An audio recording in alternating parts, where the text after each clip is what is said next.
जिस दिन शासन प्रशासन और सनातन के हाथ में जूता आ गया, ये सब कुछ ठीक हो जाएगा। कोई ममता नहीं, कुछ नहीं, सब ये भ्रष्टाचार खत्म हो जाएगा। ये रेपिस्ट, ये वो सब कहीं सुनने को नहीं मिलेगा। देश को बचाना है तो वहाँ राष्ट्रपति शासन जरूर लगना चाहिए। वेस्ट बंगाल की जो कॉन्स्टिट्यूशनल मशीनरी है वो बिल्कुल फेल हो चुकी है।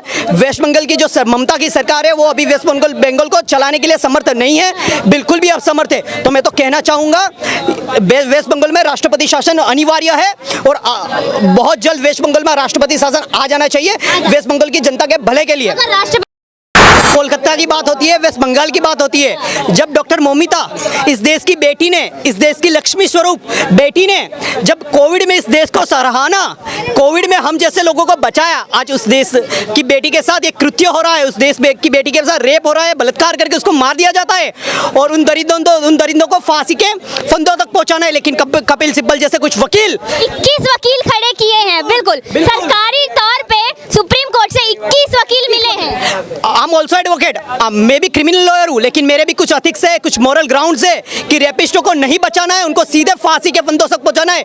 लेकिन कपिल जैसे कांग्रेस के छिछोरे वकील और 21 वकीलों की टीम ने आज बंगाल की गवर्नमेंट के पास खड़े हुए बेटी के अगेंस्ट में खड़े हुए हैं और उन रेपिस्टों को बचाने की बात सुप्रीम कोर्ट में की जाती है। आपको नहीं लगता कि इसमें संविधान की ही कमजोरी है, क्योंकि एक रेपिस्ट को वकील दिया ही क्यों जाता है? जी नहीं बहन, इस देश का संविधान सम्मानीय है। इस देश का संविधान सबसे ऊपर है। मैं उसका इस देश का संविधान का सबसे बहुत सम्मान करता हूँ। इस देश के संविधान में देश के सभी नागरिकों को समान हक दिया गया, समान फर्ज दी गई है। उस हक के तहत उस रेपिस्ट को यह वकील मिला है।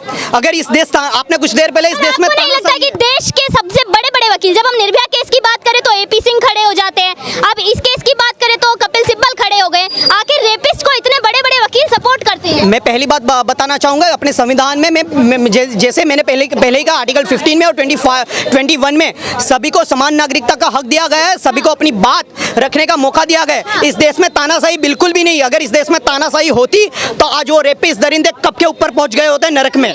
लेकिन इस देश में तानाशाही नहीं है, लोकतंत्र है और लोकतंत्र बिल्कुल बढ़िया तरीके से चल रहा है। इसीलिए उन जैसे दरिंदों को वकील मिले हैं। और वकील, लोकतंत्र ही है तो बेटियां सुरक्षित क्यों नहीं है देश में? इस देश, आपने बहुत बढ़िया प्रश्न किया। इस देश की बेटियां कुछ स्टेट में लॉ एंड ऑर्डर का और कॉन्स्टिट्यूशन मशीनरी फेल हो जाने की वजह से इस देश के बेटियां क्या बेटे भी सुरक्षित नहीं है, because of the constitutionally machinery failure.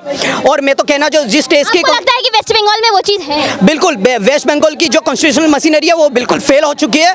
Waste Bengal की जो ममता की सरकार है वो अभी वेस्ट बंगाल को चलाने के लिए समर्थ नहीं है, बिल्कुल भी असमर्थ है। तो मैं तो कहना चाहूँगा वेस्ट बंगाल में राष्ट्रपति शासन अनिवार्य है और बहुत जल्द वेस्ट बंगाल में राष्ट्रपति शासन आ जाना चाहिए वेस्ट बंगाल की जनता के भले के लिए। अगर राष्ट्रपति शासन आ जाएगा तो तब तो सच में ही लोकतंत्र खतरे में आ जाएगा। बिल्कुल नहीं। एक विडंबना है छोटी सी, देखो वहाँ के डॉक्टर रोड पे न्याय के लिए, वहाँ का वकील भी रोड पे, वहाँ की जनता रोड पे और खुद मुख्यमंत्री खुद रोड पे। अब रह गए हैं हाई कोर्ट के जज और सुप्रीम कोर्ट के जज, वो भी रोड पे। न्याय तुम मांग से रहे हो भाई, तुम्हारे ही घर में तुम ही मुख्यमंत्री, तुम ही गृह मंत्री, तुम्हारे पास सारे विभाग, और तुम न्याय किससे मांग रहे हो भाई? ये कौन सा धरना प्रदर्शन है?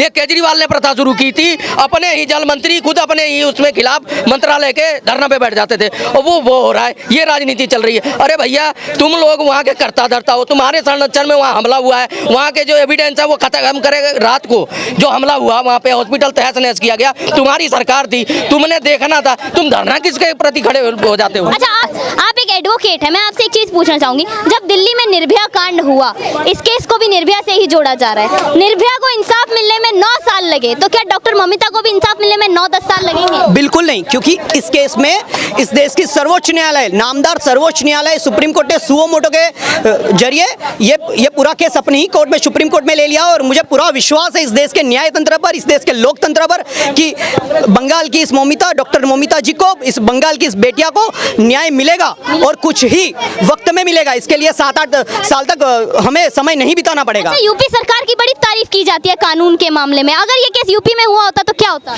यूपी में हुआ होता मैम तो आज वो अपराधी कहीं पुलिस की गाड़ी में जा रहे होते और पुलिस की गाड़ी पलट चुकी होती और वो अपराधी नरक में सिद्ध गए होंगे और वो गाड़ी उल्टी पलट चुकी होगी थी और उनके घरों में बुलडोजर चल गए होते। बांग्लादेश में जिस तरह बंगाल के अंदर जिस तरह बांग्लादेशियों की घुसपैठ हुई है, तो वहाँ पे बंदरों का और बंदरियाओं का राज हो गया एक तरह से। बांग्लादेशी बंदरों का और बंदरियाओं का राज है। और वहाँ हाँ रोहिंग्याओं का जिस तरह वहाँ तांडव हो रहा है, अब वहाँ पे राष्ट्रपति शासन लगना चाहिए और राम राज आना चाहिए। राम राज्य। और इससे अच्छा कोई मौका नहीं है कहना में जो इस वक्त राष्ट्रपति शासन लगना चाहिए, क्योंकि इससे पहले कई घटनाएं घट चुकी है जो कि कहना में नज़रों में भी नहीं थी।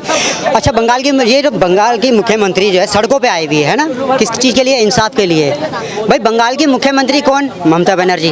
बंगाल की गृह राज्य मंत्री कौन? ममता बनर्जी। बंगाल की स्वास्थ्य मंत्री कौन? ममता बनर्जी। और सड़क पे उतर कर इंसाफ मांग रही है। किससे मांग रही है? जनता को बेवकूफ़ बना रखा है, समझ रही है। वो अपने आप को मुख्यमंत्री कम प्रधानमंत्री ज़्यादा समझती है और उससे भी ज़्यादा तानाशाह समझती है अपने आप को। ममता बनर्जी के टीएमसी के जो लोग थे और पुलिस वाले जो थे, उन्होंने कहा कि यदि कोई ममता बनर्जी पे उंगली उठाएगा तो उंगलियां तोड़ दी जाएंगी। वही मैडम वो गुंडागर्दी है, बंगाल में तानाशाही है, लेकिन इस देश का लोकतंत्र, इस देश का संविधान सर्वसम्मानीय है, जिन्होंने ममता बनर्जी को रोक के रखा है। वरना ममता बनर्जी चाहती तो बंगाल को कब का शायद भारत से अलग भी कर चुकी होगी, लेकिन वो नहीं होगा। और मैं बता एज एन एडवोकेट, भारत देश के सभी वकील हमेशा भारत के हित में ही सोचते हैं। भारत के हर एक व्यक्ति को न्याय मिले, भारत देश का हर एक वकील यही चाहता है।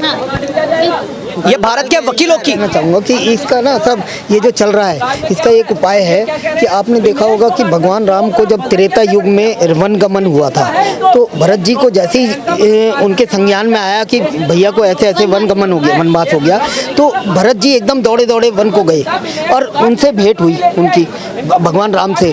और भगवान राम से कहा, भैया आप चलो, सिंहासन आपको संभालना, मैं इस योग्य नहीं हूँ, मैं नहीं चला पाऊँगा राज्य को।